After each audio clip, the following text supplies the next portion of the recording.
Baghdad میں ایک بزرگ تھے تو درزیوں کا کام کرتے تھے. اللہ کے نبی حضرت ادریس علیہ السلام بھی درزیوں کا کام کرتے تھے. خوش ہوئے نا بات سن کے؟ پیشہ کوئی بھی برا نہیں. ایک برا ہے وہ ہے ہاتھ پھیلاوا. اس کے علاوہ کوئی پیشہ برا یہ برا نہیں، یہ ہاتھ پھیلانا برا ہے. حضرت شیخ محمد بن حسن کہتے ہیں کہ وہ بزرگ جو تھے نا، امام غزالی نے لکھا ہے، وہ درزیوں کا کام کرتے تھے تو اس زمانے میں نا کھوٹا سکہ بھی کبھی کبھی آ جاتا تھا. کھوٹا سکہ پرانے لوگوں کو تو پتہ ہوگا، چلو نوجوانوں کو بتا دیتا ہوں. چاندی کے سکے ہوتے تھے تو اوپر سے جب وہ گھس جاتا تھا نا نمبر، تو اس کو کہتے تھے اب کھوٹا ہو گیا. کیوں جی بزرگوں ایسے ہی ہے. وہ گھس جاتا تھا تو کہتے تھے سکہ، وہ چلتا نہیں تھا کہیں بھی. تو وہ بابا جی کی دکان مشہور ہو گئی تھی کہ وہاں کھوٹے سکے بھی چل جاتے. لوگ دے آتے تھے کھوٹے سکے، بہت سارے لوگ دے دیتے، بابا جی چپ کر کے قبول کر لیتے. مشہور ہو گیا، جو بھی جاتا کھوٹے سکے دے آتا، بابا جی قبول کر لیتے. پھر شام کو نہ گھوڑے پہ بیٹھ کے جاتے اور دریا میں بہا. ایک دن کچھ بندے کھوٹے سکے لے کے آ گئے تو بابا جی ابھی مصلے پہ تھے، نماز پڑھ رہے تھے. تو بیٹے نے کپڑے دیے تو کھوٹے سکے وصول کی. تو وہ کھوٹے سکے دینے والا شخص کھوٹے سکے دے رہا تھا تو وہ بچہ کہنے لگا تم نے بڑی عرصہ بیوقوف بنایا میرے ابا کو، کھوٹے سکے دے لے جاؤ. کہنے لگا تمہیں واقعی نہیں پتہ چلتا کھوٹے ہیں؟ کہا ابا جی کا نہیں مجھے پتا، پر مجھے تو پتہ ہے نا. اور میرا ابا شام کو کھول کے دیکھتا ہے تو پھر جو کھوٹے کھوٹے ہوتے ہیں انہیں دریا میں بہا کے آتا ہے، لے جاؤ اپنے. اتنی دیر میں بزرگ نماز سے فارغ ہوئے، کہنے لگے نہیں نہیں بیٹے رکھ لے، کھوٹے رکھ لے. سننا بات. کہا جناب کیوں؟ فرمانے لگے میں کھوٹے اس لیے رکھ لیتا ہوں کہ لوگوں نے پیسوں میں ملا کے دوسروں کو بھی تو دینے ہیں نا. تو میں چاہتا ہوں چلو باقی لوگ نقصان سے بچ جائیں، ہمارا تو گزارا ہو ہی رہا ہے، باقی لوگ نقصان سے بچ جائیں. اور فرمایا پھر میں شام کو جا کے دریا میں ڈال کے آتا ہوں کہ کہیں میری اولاد بھی ان کو آگے نہ چلا دے. میں چاہتا ہوں کہ اور لوگ اس کام سے بچ جائے. درویش کہتے ہیں کہ جب اس بابے کا آخری وقت آیا نا تو جو اس نے جملہ کہا میرا کلیجہ پھٹ گیا. آخری وقت جو اس نے دعا مانگی تو فرماتے ہیں میرے اندر وجد اور کیف کی صورت پیدا ہو گئی. فرماتے ہیں ان بزرگوں نے اپنے آخری وقت دعا مانگی، اے اللہ میں نے ساری زندگی کھوٹے سکے قبول کیے تاکہ تیرے بندے شر سے بچ جائیں، تو یا اللہ تو بھی اس کھوٹے سکے کو قبول فرما.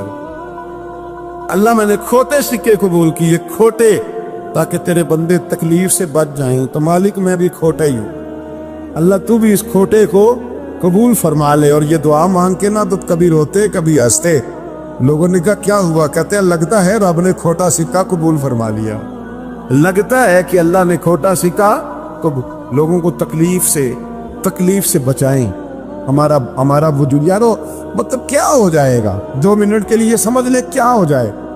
یعنی اگر آپ بڑے غصے سے باہر آئے اور پاپڑ بیچنے والے پہ آپ نے غصہ نکال لیا سارا، میں رات کی ڈیوٹی کر کے آیا ہوں، تھکا ہوا ہوں، اور تو پاپڑ بیچنے آ گیا، تم لوگ بڑے نالائق ہو، بدتمیز ہو. آپ نے یہ سخت جملے کہہ دیے، چپ کر کے وہ آدمی معذرت کر کے گزر گیا.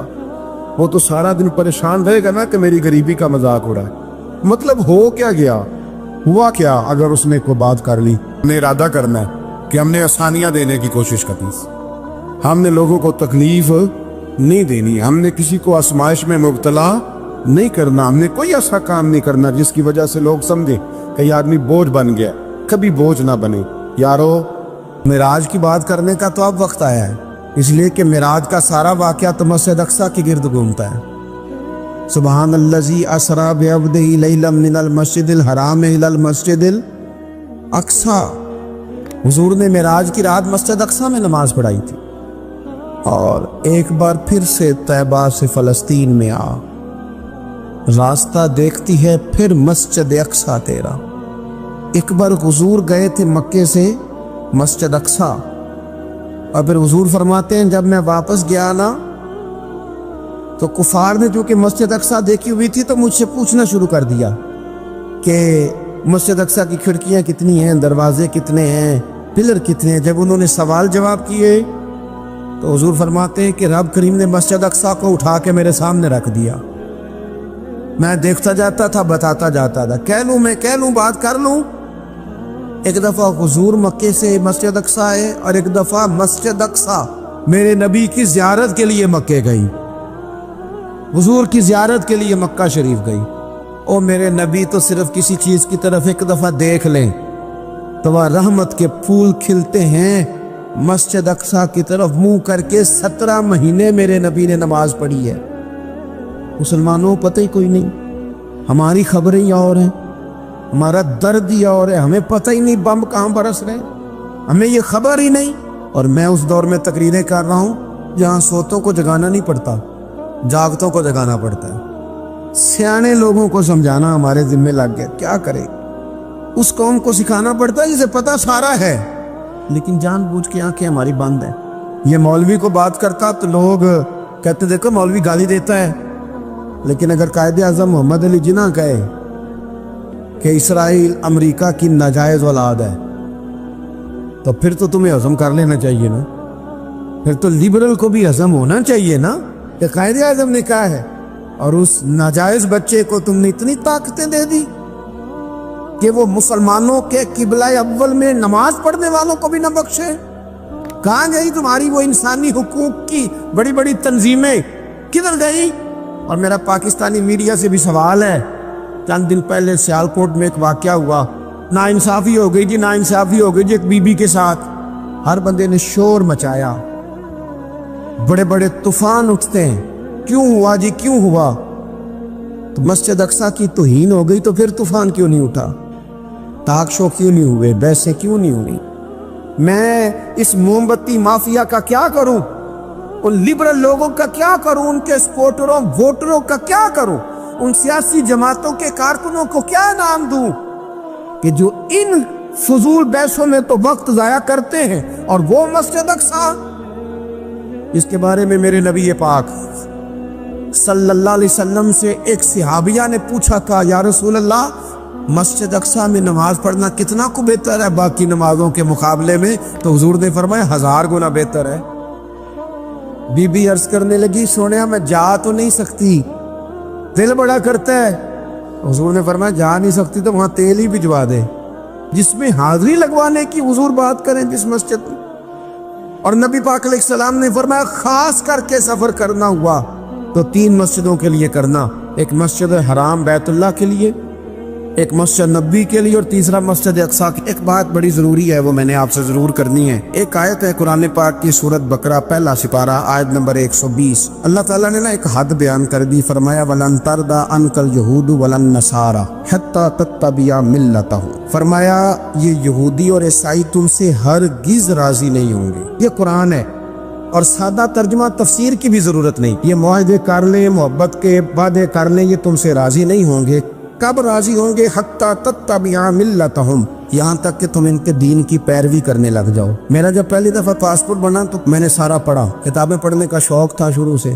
اس کے ہر صفحے پہ لکھا ہے کہ سوائے اسرائیل کے، یعنی آپ پوری دنیا میں یہ سبز ہلالی پاسپورٹ لے کے جا سکتے ہیں، خبردار اسرائیل آپ یہ پاسپورٹ لے کے نہیں جا سکتے۔ یعنی اتنی نفرت کسی ملک سے کہ اس پر لکھ کے چھاپ دیا ہر صفحے پر کہ یہ پاسپورٹ سوائے اسرائیل کے ہر ملک کے لیے کارآمد ہے۔ میرا سوال ہے عرب کے ان لیڈروں سے جنہوں نے اسرائیل کے ساتھ معاہدہ کیا، مجھے بتاؤ تمہیں فلسطین کی بیٹیاں بھول گئی نا ساری کی ساری؟ تمہیں وہ ماں بھول گئی نا جو مسجد اقصیٰ کے دروازے پہ کھڑی ہو کے چیخیں مارتی تھی اور کہتی تھی کوئی علی کو خبر کرو کہ میری بچیاں قید میں ہیں؟ اور بھول گئی؟ تمہیں وہ بہن بھول گئی نا جس پر شراب کی بوتل انڈیڑتے تھے اسرائیل کے فوجی؟ وہ آپ کو ابھی بھی ویڈیو مل جائے گی، وہ انڈیلتے تھے شراب کی بوتلوں سے، پکڑتے تھے، دست درازی کرتے تھے، اور وہ بیٹی کہتی تھی یا رحمت للعالم۔ بھول گیا تمہیں وہ سارا کچھ؟ تم نے 1 منٹ لگایا اور تم معاہدہ کس سے کروا رہے ہو؟ امریکہ کے صدر سے؟ اتنا ظلم کیا تم نے، اتنا قاتل کے ساتھ معاہدہ؟ کیا سمجھتے ہو فلسطین والوں کا کوئی والی وارث نہیں؟ سنو، میرے رسول کریم صلی اللہ علیہ وسلم نے فرمایا میرا کوئی مالدار امتی دنیا سے چلا جائے، پیسے جائیدادیں چھوڑ کے جائے تو اس کی اولاد میں بانٹ دینا، لیکن اگر اس کے ذمہ قرضہ ہو تو میرے پاس آ جانا، میں اپنے امتی کا قرض ادا کروں گا۔ جس کا کوئی وارث نہیں ہوتا، مدینے والا اس کا وارث ہوتا ہے، میں قرض دوں گا اپنے امتی کا۔ کیا سمجھتے ہو فلسطینی لاوارث ہے؟ صبح قیامت نبی پاک تم سے سوال کریں گے، تمہیں اللہ کے حضور حاضری دینی ہے، کیوں نہیں صلح کرتا اسرائیل فلسطین کے ساتھ؟ لبنان کے ساتھ دوستی کیوں نہیں کرتا؟ شام سارا کٹ گیا اسرائیل کی وجہ سے، رات تمہیں خیال آیا ان کے ساتھ معاہدہ کرنے کا؟ ہمیں سبق پڑھاتے ہو خدا سے ڈرو۔ اور پھر اقبال کہتے ہیں مسلمانوں سے مایوس نہ ہونا، حکمرانوں سے زیادہ امیدیں بھی نہ لگانا۔ وہ جو چھوٹے چھوٹے لوگ نکلے تھے نا صحرا سے، بظاہر غریب تھے، بظاہر ان کے پاس مال نہیں تھا، وہ خالد بن ولید جیسے، وہ سعد بن ابی وقاص جیسے، بظاہر ان کے پاس زیادہ اسلحہ نہیں تھا۔ اقبال کہنے لگے مایوس نہ ہونا، یہ نہیں کہنا بن کچھ نہیں سکتا، فرمانے لگے رات میں نے سنا ہے فرشتے آپس میں باتیں کر رہے۔ واہ اقبال، تیرا بھی انداز کتنا نرالا ہے۔ کہنے لگے رات فرشتے آپس میں باتیں کر رہے تھے، میں نے سن لی ہیں۔ بھلا وہ کیا کہہ رہے تھے؟ یہ سارے لوگ نا خالد بن ولید، سعد بن ابی وقاص، یہ صحرا کے رہنے والے، اور اس وقت کی سب سے سپر پاور روما کہلاتی، الٹ پلٹ کے رکھ دی ساری رومی سلطنت۔ تو اقبال کہنے لگے رات فرشتے آپس میں باتیں کر رہے تھے کہ سنا ہے پاکستان کے، ہندوستان کے مسلمان جوان مایوس ہو گئے۔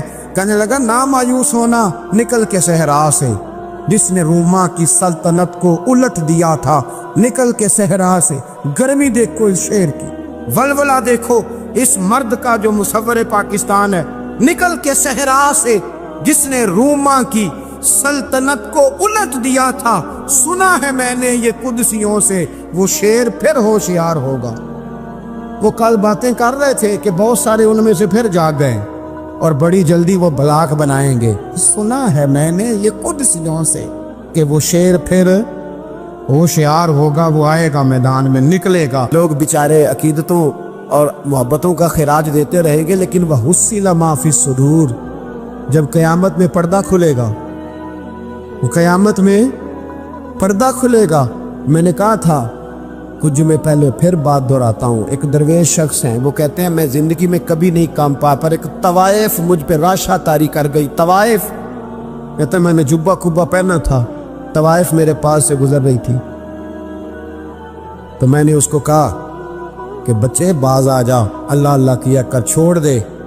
تو اس نے نقاب آگے کر لیا، کہنے لگی بابا میں تو آپ کی بات پر عمل کروں گی، پر ایک جملہ کہنے کی اجازت ہے؟ تو میں نے کہا بیٹی کہہ لو۔ تو کہنے لگی بابا میں تو جو نظر آ رہی ہوں نا وہی ہوں، جو نظر آتی ہے وہی کہلاتی ہوں، تو بتا تو جو کہلاتا ہے وہ جو نظر آتا ہے وہی کہلاتا ہے کہ کچھ اور بھی ہے؟ تو کہلاتا کچھ ہے اور بنا ہوا ہے کچھ اور، تو بھی دیکھ کے تو وہی ہے جو تو کہلاتا ہے۔ کیا حساب نہیں دینا لوگوں نے؟ باہر نہیں آئیں گی یہ ساری چیزیں؟ اتنا بڑا دھوکہ، اور کوئی چیز نہیں ملی استعمال کرنے کو۔ جب الیکشن آیا تو اسلام زندہ باد، جب الیکشن آیا تو اسلام زندہ باد، اور اس کے نام پہ ووٹ اور اس کے نام پہ سارا کچھ۔ اور جب تھوڑا سا اللہ تعالیٰ خیر فرمائے حالات بدل گئے، 2-3 سیٹیں مل گئی، تو پھر کسی بھی حکومت کے پاس جا کے 2 وزارتیں لے لی۔ میرے پاس بھی لوگ آتے رہتے ہیں، ہماری قوم کو سب کو سیاستدان بنا دیا گیا ہے۔ اس طرح سیاستدان کا کوئی پتہ نہیں نا کس پارٹی کا ہے، اس طرح عوام کا بھی اب یہ سارا نفاق ان لوگوں نے برپا کیا، یہ ان لوگوں نے لوگوں میں بات اچھالی ہے۔ لوگ بھی اس کو بھی کہہ دیتے ہیں تیرے ساتھ ہیں، اس کو بھی کہہ دیتے ہیں، کیا کریں ان کے شر سے بچنے کے لیے ایسا کرتے، ورنہ شر پھیلاتے ہیں۔ ایک صاحب میرے پاس آ گئے، اب جب آپ کے پاس کوئی شخص آتا ہے تو آپ دروازہ تھوڑی بند کر سکتے ہیں، آ گئے ملنے کے لیے۔ انہوں نے آ کے نہ موبائل نکالا، کہنے لگے 100 سے زیادہ تقریریں ہیں آپ کی تقریر سنے بغیر میں سوتا نہیں، آئے سیاسی مقصد کے لیے، میں آپ کی تقریر سنتا ہوں۔ میں نے کہا اللہ آپ کو جزائے خیر دے، مجھے تو پوری دنیا سے لوگ کہتے ہیں تقریر سنتا ہوں، چلے مہربانی ہے، مجھے تب فائدہ ہے جب کوئی تقریر سن کے اثر بھی کرے۔ چلے خیر آپ کہہ رہے ہیں تو اچھی بات ہے۔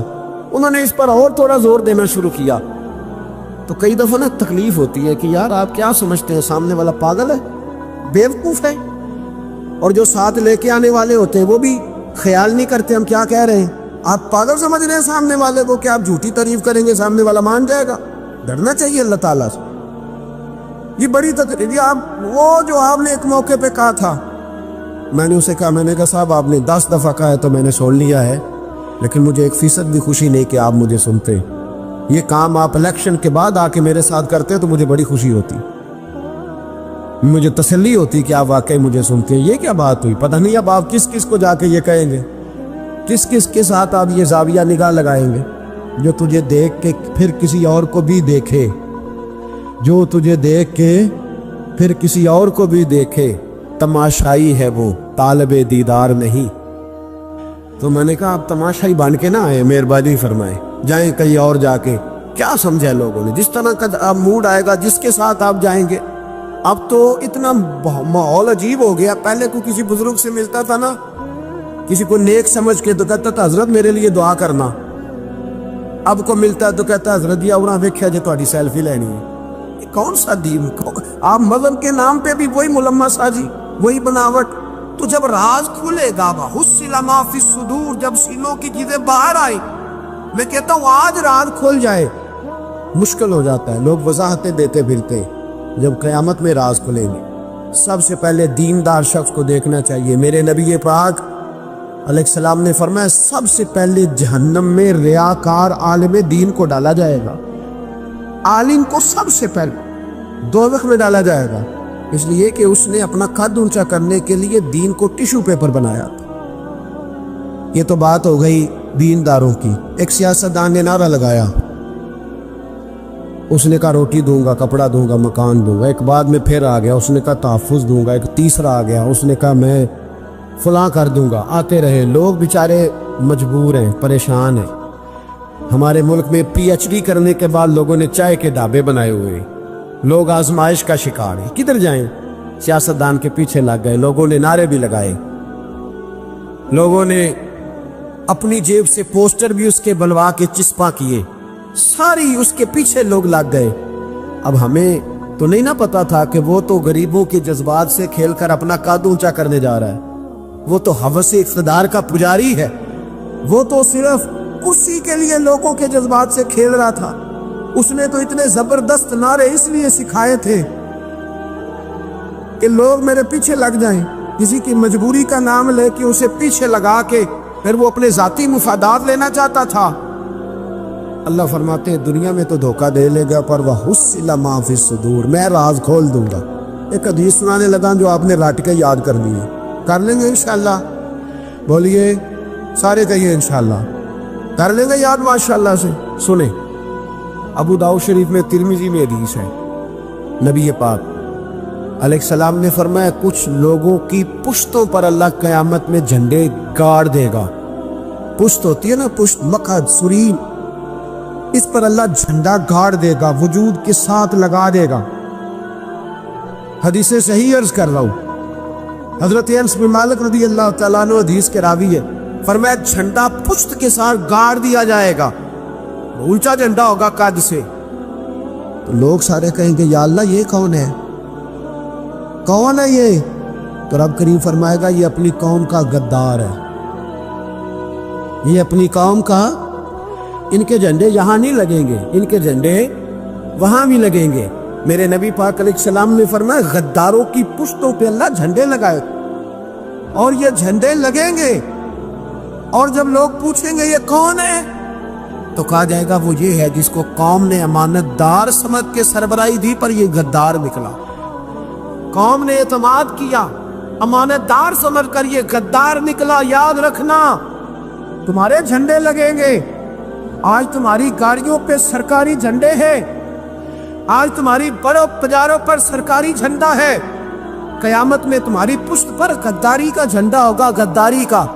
اور میرے نبی پاک علیہ السلام نے فرمایا غریبوں کو اللہ قوت دے دے گا، اور جو تکبر کرنے والے تھے انہیں اللہ کیڑیوں کی شکل عطا کرے گا، چیونٹیوں کی شکل، کیڑے مکوڑے بنا دے گا، اور غریب پیروں کے نیچے مسل کے جائیں۔ وقت تھوڑا رہ گیا، وحصل ما فی الصدور، فرمایا تمہارے سینے کے سارے راز اللہ باہر نکال دے، فاش ہو جائے گی، ہر چیز کھل جائے گا، سارا آئینہ باہر آئے، تمہیں وہ سارا کچھ بھگتنا ہے۔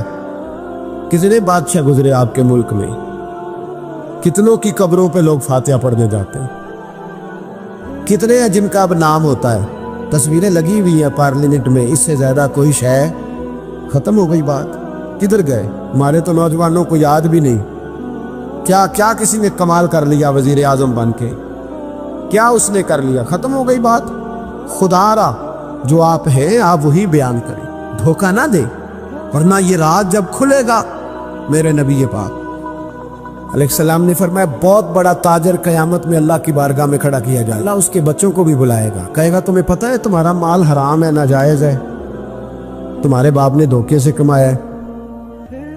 تو نبی پاک علیہ السلام نے فرمایا، امام سیوطی نے حدیث لکھی ہے، نبی پاک فرمانے لگے وہ اولاد اپنے باپ پہ مقدمہ کر دے گی، وہ جن کو دیا گیا نا کہ وہ والا پلاٹ بھی تیرا، وہ والا بھی تیرا، وہ والا بھی، وہ مقدمہ کر دے، وہ کہیں گے اے اللہ ہم نے اسے کہا تھا ہمیں ناجائز مال دیں، اس سے پوچھ اس نے کیوں کمایا۔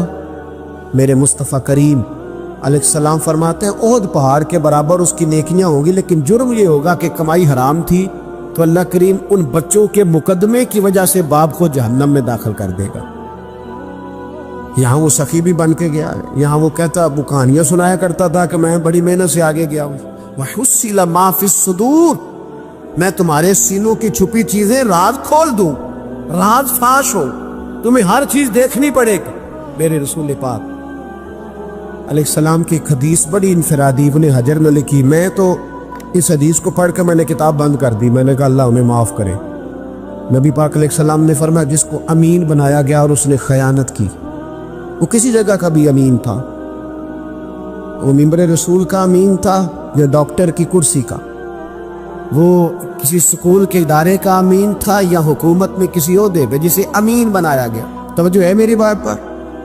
جسے امین بنایا گیا اس نے خیانت کی، تو اس نے جس چیز کی خیانت کی ہوگی وہ چیز قیامت کے دن اس کی گردن کے ساتھ لٹکی ہوئی ہوگی، گردن کے ساتھ۔ محبوب فرمانے لگے ایک شخص آئے گا اس کی گردن پر اونٹ بیٹھا ہوگا، اور حدیث کے لفظ یہ ہے حضور فرماتے ہیں مجھ سے فریاد کرے گا کہ یا رسول اللہ میری مدد کرے، تو میں اسے کہوں گا میں نے تجھے سمجھایا نہیں تھا، اب تیرے بارے میں اللہ فیصلہ کرے گا۔ پھر ایک اور شخص آئے گا تو اس کی گردن کے ساتھ، اس نے چونکہ گھوڑے چرائے تھے تو اس کی گردن کے ساتھ گھوڑے لٹکے ہوئے ہوں گے، گھوڑے، اللہ اکبر، تو وہ فریاد کرے گا حضور میری مدد کرے۔ ذرا یہ چیزیں بھی جاگ کے سنا کریں۔ آپ شفاعت رسول کے موضوع پر نعرے لگاتے ہیں، پہلے یہ بھی تو دیکھیں نا حضور سفارش کریں گے کس کی، ایک پر بھی ذرا غور فرمائیں۔ وہ جو سبحان اللہ ماشاءاللہ والا عنوان ہوتا ہے اس پہ کہتے ہیں ماشاءاللہ جی آج تو پتہ چل گیا جنتی ہے۔ وہ بھائی جنت کی سڑک پہ بھی تو چڑھنا ہے کہ نہیں، وہ رستہ بھی اختیار کرنا ہے کہ نہیں، کہ آپ کا خیال یہ ہے کہ آپ کو ہیلی کاپٹر کے ذریعے جنت میں ڈال دیا جائے، کچھ کرنا نہ پڑے۔ عزیز بھائی میرے نبی پاک علیہ السلام فرمانے لگے کچھ لوگ ایسے ہوں گے کہ ان کی گردنوں کے ساتھ بکریاں ممنا رہی ہوں گی، گدھے ہنہنا رہے ہوں گے، فرمایا وہ فریاد کریں گے تو میں کہوں گا تمہیں سمجھایا نہیں تھا۔ اور پھر حضور فرماتے ایک شخص آئے گا جس کی گردن کے ساتھ اژدہا بندھا ہوگا، اس کے منہ کو ڈسے گا، تو وہ کہے گا اسے پیچھے ہٹاؤ، اور پھر اس سے کہے گا اژدہے سے تو ہے کون، تو وہ کہے گا میں تیرا وہی مال ہوں جسے تجوری میں سنبھال کے رکھتا تھا، آج میں تیری گردن سے لپٹ گیا ہوں تو کہہ رہا ہے پیچھے ہٹ جا۔ بھائی راز کھلے گا، آپ یقین کریں، اچھے لوگوں کے جب راز کھلیں گے قیامت میں تو موج لگ جائے گی۔ راز صرف بروں کے نہیں کھلیں گے، اچھے لوگوں کے بھی راز ہے۔ توجہ ہے میری بات پر؟ حضرت اویس کرنی بھی آئیں گے جو ساری زندگی راز میں رہے، تو میرے نبی پاک فرماتے اس شخص نے مکان نہیں بنایا، گھر نہیں بنایا، لیکن جناب اویس کرنی جب جنت میں داخل ہوں گے تو اللہ 70,000 فرشتوں کا جلوس انہیں عطا فرمائے گا، اللہ انہیں 70,000 فرشتوں کا جلوس دے گا، اس جلوس میں وہ جنت میں جائیں گے، ان لوگوں کو اللہ شانے دے گا، اور میں راز کھلے گا، راز۔ قیامت کے دن کچھ لوگ ان کے چہرے 14ویں کے چاند کی طرح چمکیں گے، اور انبیاء اور علماء ان کو دیکھ کر رشک کریں گے، کون ہے؟ میرے مصطفیٰ کریم علیہ السلام فرماتے ہیں رب کریم فرمائے گا یہ میرے محبوب کی امت کے وہ نیک لوگ ہیں جس سے بھی محبت کرتے تھے اللہ کی رضا کے لیے کرتے تھے، اور جس سے بھی انہوں نے زندگی میں دشمنی رکھی صرف ہے اللہ کی رضا کے لیے۔ اب یہ اللہ کی رضا والا معاملہ کہاں تھا ان کے سینے کے اندر، اس کی جزا انہیں قیامت میں ملے گی۔ کچھ لوگوں کا راز کھلے گا، انہیں بڑا لطف آئے گا۔ جوانوں سادہ زندگی آسان ہوتی ہے، یہ جو زیب و زینت والی زندگی ہے یہ مشکل بڑی ہے۔ آپ یقین کریں جن لوگوں نے کپڑے پہننے ہیں نا پردے کے لیے وہ بڑے سوکھے ہیں، جو بھی مل گیا پہن لیا، اور جنہوں نے دکھانے کے لیے پہننے ہیں وہ بڑی مصیبت ہے کہ یار میں نے اتنا مہنگا جوڑا پہنا ہے، کسی نے تعریف ہی نہیں کی۔ کوئی تعریف کر دے تو پھر کہتے ہیں دیکھا نا آنکھیں چندے آ گئی نا دیکھ کے، اور نہ کرے تو کہتے ہیں جل ہی گیا ہے پورا، ایک جملہ نہیں بول سکا۔ چونکہ مزاج ہے نا، یہاں جو آدمی کھیت سے اٹھ کے آیا نا چارہ کاٹتا، تو اس کو جہاں بھی موقع ملے گا اس نے بیٹھ جانا ہے، جمعہ پڑھنا، نکل جانا ہے۔ اور جس بچے نے 4-5 ہزار بالوں والوں کو دیا نا، سیدھے کر دے ذرا میرے، وہ بڑا پریشان ہے کہ میں نے اتنی محنت کی ہے، کسی بندے نے دیکھا بھی نہیں۔ سادہ زندگی آسان ہوتی ہے، بندہ سوکھا رہتا ہے، اور جو تکلفات والی زندگی ہے، لوگ تعریف کریں، لوگوں سے کچھ، وہ مشکل ہے۔ حضرت مولا علی اتنی حکمت، اتنی دلیری، اتنے بڑے آدمی، لیکن ایک دن نا نبی پاک صلی اللہ تعالیٰ علیہ وسلم کو پتہ چلا کہ حضرت فاطمہ زہرا میں اور جناب علی میں کسی بات میں رائے کا اختلاف ہوا ہے، تو حضرت علی ناراض ہو کے چلے گئے، حضور ڈھونڈنے نکلے، یہ بخاری میں موجود ہے۔ سرکار ڈھونڈنے نکلے تو دیکھا کہ حضرت علی نا مسجد نبی کے ساتھ ننگی زمین پر ایک چادر بچھائی تھی، تو وہ جب سوئے حضرت علی تو آپ نے کروٹیں بدلی تو چادر بھی تھوڑی سی رکھ گئی، تو سارے کپڑوں کو مٹی لگی ہوئی ہے، اور آرام سے حضرت مولا علی شیر خدا آرام کر رہے ہیں۔ میں جوانوں آپ سے کہتا ہوں، یہ زندگی سوکھی ہوتی ہے۔ میں نے کھیت کی وٹ پہ، بننے پہ، کھیت کے کنارے پہ کسان سوتے ہوئے دیکھے ہیں، اور میں نے 1.5 کروڑ کی گاڑی میں نفسیات کے ڈاکٹر کے پاس بیٹھا وہ شخص دیکھا ہے جو کہتا ہے پتہ نہیں کیا بات ہے، نیند کیوں نہیں آتی۔ وہ زندگی آسان ہے، اس میں تھکاوٹ ہوئی، بندہ سو گیا، جہاں جگہ میں نہیں سو گیا، اور کچھ تڑپ رہا ہے کیونکہ وہ عادی ہو گیا ہے، یہ 2 منٹ کے لیے بند ہو گیا ایسی، تو وہ گیا۔ حضرت علی وہاں آرام سے، سارے کپڑوں کو مٹی لگی ہے۔ میں مولا کائنات کی بات کر رہا ہوں، میں شیر خدا کی بات کر رہا ہوں، میں اسد اللہ کی بات، امام المشارق والمغارب کی بات کر رہا ہوں۔ حضرت مولا علی اور زمین پہ، سنگیو زمین پہ آرام سے سو رہے ہیں۔ میرے محبوب گئے اور جا کے فرمایا یا ابو تراب، او مٹی والے اٹھ جا، کپڑوں کو مٹی لگی تھی نا، مٹی والے اٹھ جا۔ لفظ کیا، یا ابا تراب، او مٹی والے۔ حضرت علی کو ساری حیات ظاہرہ جس نے بھی ابو تراب کہا، جناب علی بڑے ہی راضی ہوئے، خوش ہوتے تھے، فرماتے تھے یہ مجھے کہو، یہ میرے نبی نے مجھے کہا ہے۔ اور مٹی والے اٹھ جا، آپ کی زندگی کی جو سادگی ہے، میں آپ سے عرض کروں، ہمارے تکلفات ہمارے اپنوں کو بڑا پریشان کرتے۔ ایک دماغ وہ ہوتا ہے جو جہاں بٹھاؤ بیٹھ گیا، تو بوڑھا سسر بھی سکون میں ہے، سانس بھی آرام، اور ایک وہ ہے کہ جو ہر بات میں بگڑتا ہے کہ یہ چادر میرے شایان شان تھی جو بچھائی ہے، پتہ نہیں ہے میں کون صاحب ہوتا ہوں، تم نے میری مرضی کے مطابق فلانا کام نہیں کیا۔ آپ یقین کریں، سسر بیچارہ ادھار پکڑتا پھرتا ہے کہ داماد صاحب آ رہے، ہر بات میں رٹا، ہر بات میں جھگڑا۔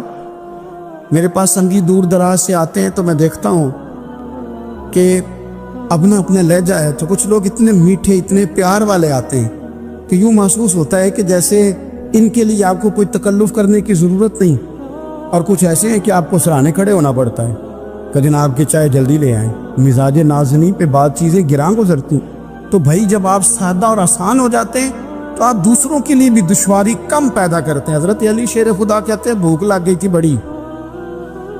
بھوک بڑی لگ گئی، اور حالات غربت کے تھے، آزمائش تھی، تو فرماتے ہیں کہ میں نے سوچا مزدوری نہ کر لیں۔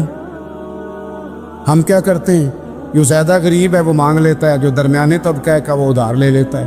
حضرت مولا علی نے کیا فرمایا، فرمایا مزدوری نہ کر لیں، چونکہ حالات کچھ اور تھے۔ حضرت مولا کائنات شیر خدا کرم اللہ تعالیٰ وجہ الکریم فرماتے ہیں، یہ سادگی دیکھیں۔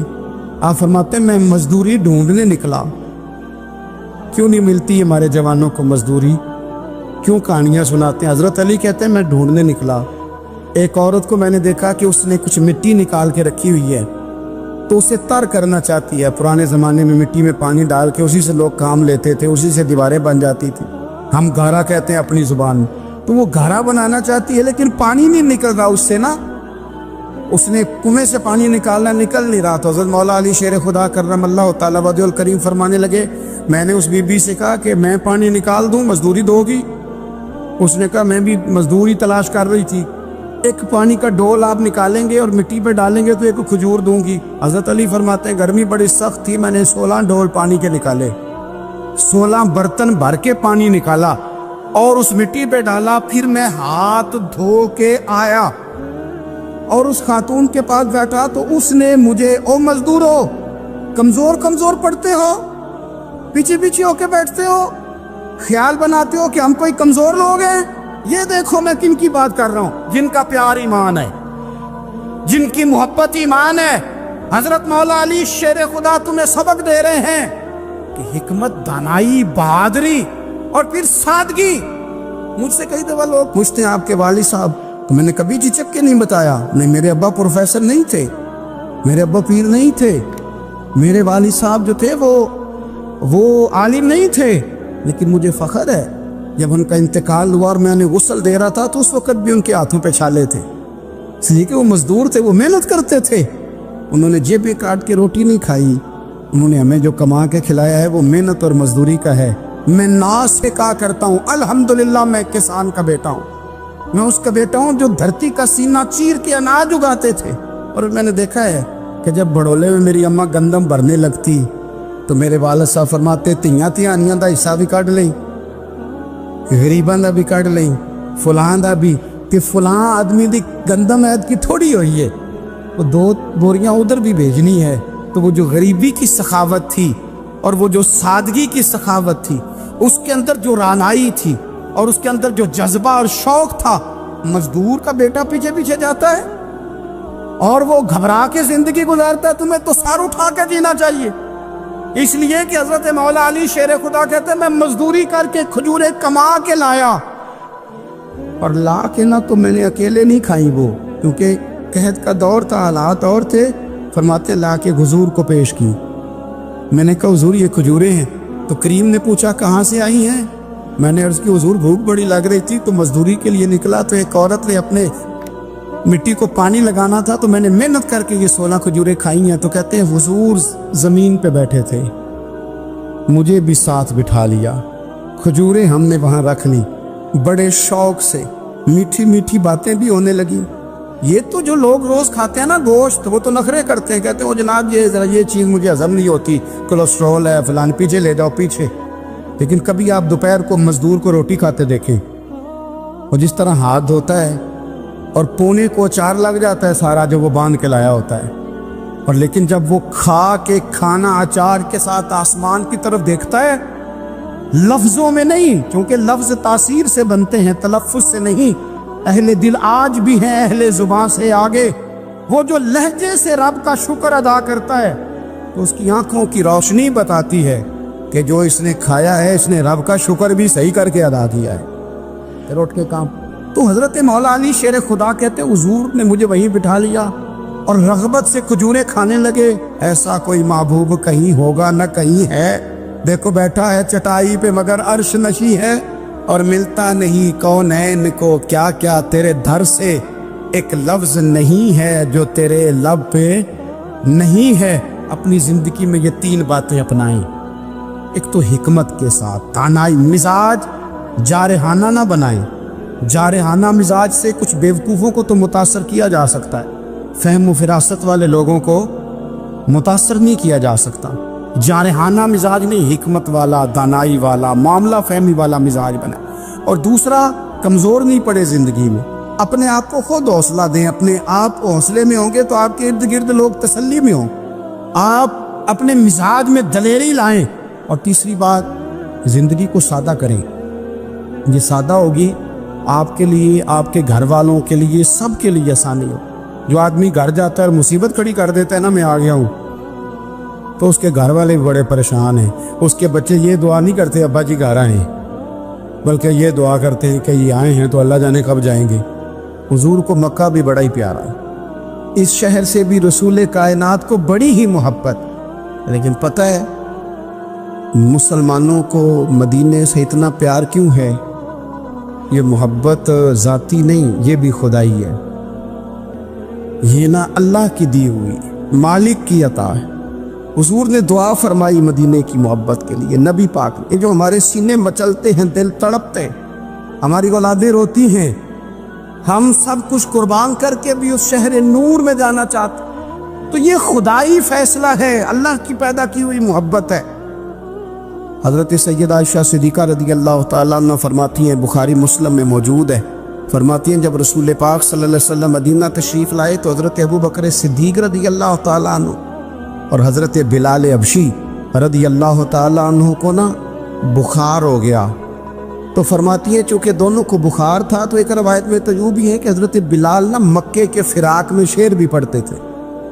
انسان اپنے علاقے سے پیار کرتا ہے نا، تو مکہ مکرمہ کے فراق میں، جدائی میں اشعار بھی کہتے تھے۔ حضرت عائشہ صدیقہ رضی اللہ تعالیٰ عنہ کہتی ہیں ان دونوں کا بخار کا حال مجھے معلوم ہوا تو میں حضور کی بارگاہ میں گئی۔ میں نے عرض کی یا رسول اللہ صلی اللہ تعالیٰ علیہ وسلم، جناب صدیق اکبر کو بھی بخار ہے، سیدنا بلال حبشی کو بھی۔ میرے دوست کو چاہیے تو یہ نا کہ بیماری کی اطلاع ملے تو شفا کی دعا ہو، پر کریم محبوب دلوں کے حال جانتے ہیں نا۔ حضور نے کیا دعا فرمائی، کہا اے اللہ جس طرح ہمیں مکے سے محبت تھی نا، اسی طرح ہمیں مدینے کی محبت دے دے، بلکہ ہمارے دلوں میں مدینے کی محبت مکے سے بھی زیادہ فرما دے۔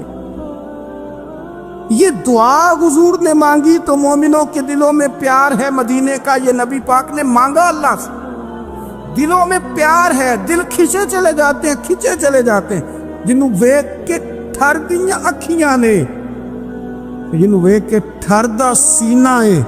ربا تیری ساری خدائی ہے پر ایک کی تے شہر مدینہ ہے، ربا تیری ساری خدائی چ ایک کی تے شہر مدینہ ہے، تیری ساری خدائی چ ایک کی تے شہر، جنہوں ویک کے ٹھر دیاں اکھیاں نے، جنہوں ویک کے ٹھر دا سینہ ہے، ربا تیری ساری خدائی ایک کی تے شہر مدینہ ہے۔ رسول پاک صلی اللہ علیہ وسلم نے دعا فرمائی، اللہ ہمارے دلوں میں مدینے کی محبت پیدا فرما دے، اور پھر فرمائے اے اللہ مدینے کو صحت مند شہر بنا دے، اور فرمائے اس بخار کو نا یہاں سے منتقل کر دے، جوفا کی طرف بھیج دے، اس بخار کو نکال دے، اس کو صحت مند۔ یہ کچھ دن پہلے نا عالمی ادارہ صحت نے رپورٹ جاری کی، یہ عالمی ادارہ صحت نے دنیا کے سارے شہروں میں صحت کے لحاظ سے سب سے زیادہ بہترین شہر رسول ہے، مدینہ منورہ ہے، مدینہ منورہ ہے۔ ہم عالمی ادارہ صحت والوں سے کہتے ہیں تم رپورٹ نہ بھی نہ جاری کرتے، تم نے تو آج رپورٹ جاری کی ہے نا، تو یہ رپورٹ تو فرشتوں نے پہلے بنا دی تھی، اس لیے کہ حضور نے دعا کی تھی اللہ مدینے کو صحت والا شہر بنا دے۔ وہاں تو بڑے بڑے بیمار جا کے ٹھیک ہو جاتے، بڑے بڑے کمزور جا کے تندرست ہو جاتے، بڑے بڑے بوڑھے جا کے لگتا ہے توانا ہو گئے۔ وہ تو شہر ہے، کیا باتیں ہیں اس شہر کی۔ اللہ کا ایک بندہ تھا، وہ بازار سے گزر رہا تھا، بلکہ اس کی رحمتیں بہانے ڈھونڈتی ہیں۔ ذرا دیکھیے منظر، تو اس نے دیکھا ایک شرابی ہے، وہ گندی نالی پہ گرا ہوا ہے اور گندے پانی سے اس کا منہ گندا ہو رہا ہے۔ انسان کے احترام کے ناطے دل میں ترس جاگا اور اس کو وہاں گندی نالی سے اٹھایا اور اس کا منہ دھویا اور گھر کا رستہ دکھایا۔ خیر شام ہوئی، رات پڑی، جب پچھلا پہر ہوا تو وہ بزرگ جنہوں نے دن کو شرابی کا منہ دھویا تھا تو وہ مسجد میں تہجد پڑھنے کے لیے آئے، تو کیا دیکھا کہ وہی شرابی جو دوپہر کو گندی نالی پہ دھت پڑا تھا آج اس بزرگ سے بھی پہلے مصلی پہ کھڑا ہو کے نماز پڑھ رہا ہے۔ تو بڑی حیرت ہوئی کہ یہ تو وہ دن والا شرابی ہے اور میں نے آج اس کا منہ دھویا تھا، نشے میں دھت پڑا تھا۔ تو حیرت کا اظہار کیا تو ہاتف سے آواز آئی، میرے بندے تو نے اس کا منہ دھو دیا تھا، میں نے اس کا دل دھو دیا ہے۔ تو جب بندہ اللہ کے حضور توبہ کرتا ہے، اس کے حضور معافی مانگتا ہے، تو پھر وہ کتنا عطا کرتا ہے، اور بندے کے گناہوں کو معاف ہی نہیں کرتا بلکہ اس کے گناہوں کو نیکیوں میں بدل کے رکھ دیتا ہے۔ یہ بندے پر اللہ کی کرم نوازیوں کے برستے رنگ ہیں۔ التائب من الذنب کمن لا ذنب لہ، گناہ سے توبہ کرنے والا ایسا ہوتا ہے جیسے اس نے گناہ کیا ہوا ہی نہیں۔ حدیث پاک میں آتا ہے کہ قیامت کے دن ایک شخص اپنا نامہ اعمال کھولے گا اور اسے فرمایا جائے گا کہ اپنے نامہ اعمال کو پڑھو، تو وہ